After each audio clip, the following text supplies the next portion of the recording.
ask ourselves, where can we find light in this never-ending shade? The loss we carry, a sea we must wade. We've braved the belly of the beast. We've learned that quiet isn't always peace, and the norms and notions of what just isn't always just is.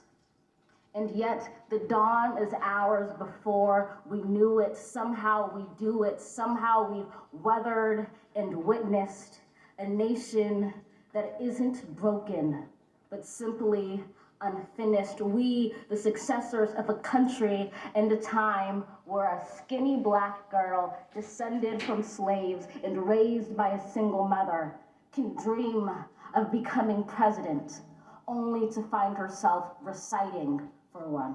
Yes, girl. And yes, we are far from polished, far from pristine, but that doesn't mean we are striving to form a union that is perfect.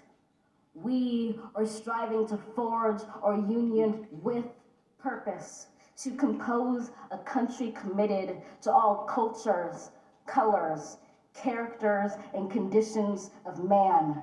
And so we lift our gazes not to what stands between us, but what stands before us. We close the divide because we know to put our future first. We must first put our differences aside. We lay down our arms so we can reach out our arms to one another. We seek harm to none and harmony for all. Let the globe, if nothing else, say this is true. Mm-hmm. That even as we grieved, we grew, that even as we hurt, we hoped, that even as we tired, we tried, that we'll forever be tied together, victorious, not because we will never again know defeat, but because we will never again sow division.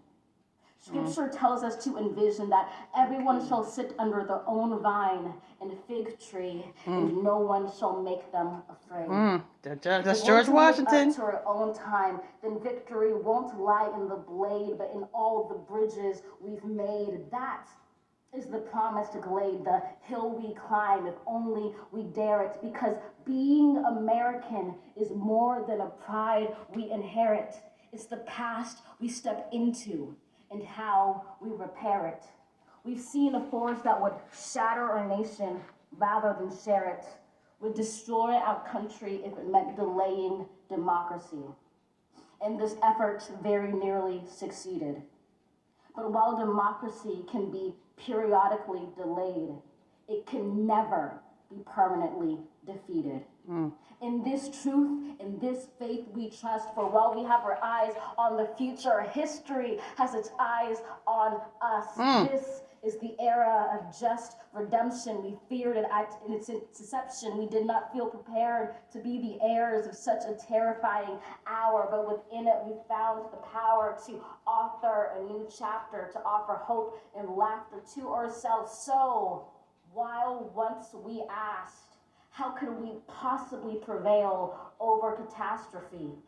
Now we assert, how could catastrophe possibly prevail over us? Yes. We will not march back to what was, but move to what shall be, a country that is bruised but whole, benevolent but bold, fierce and free.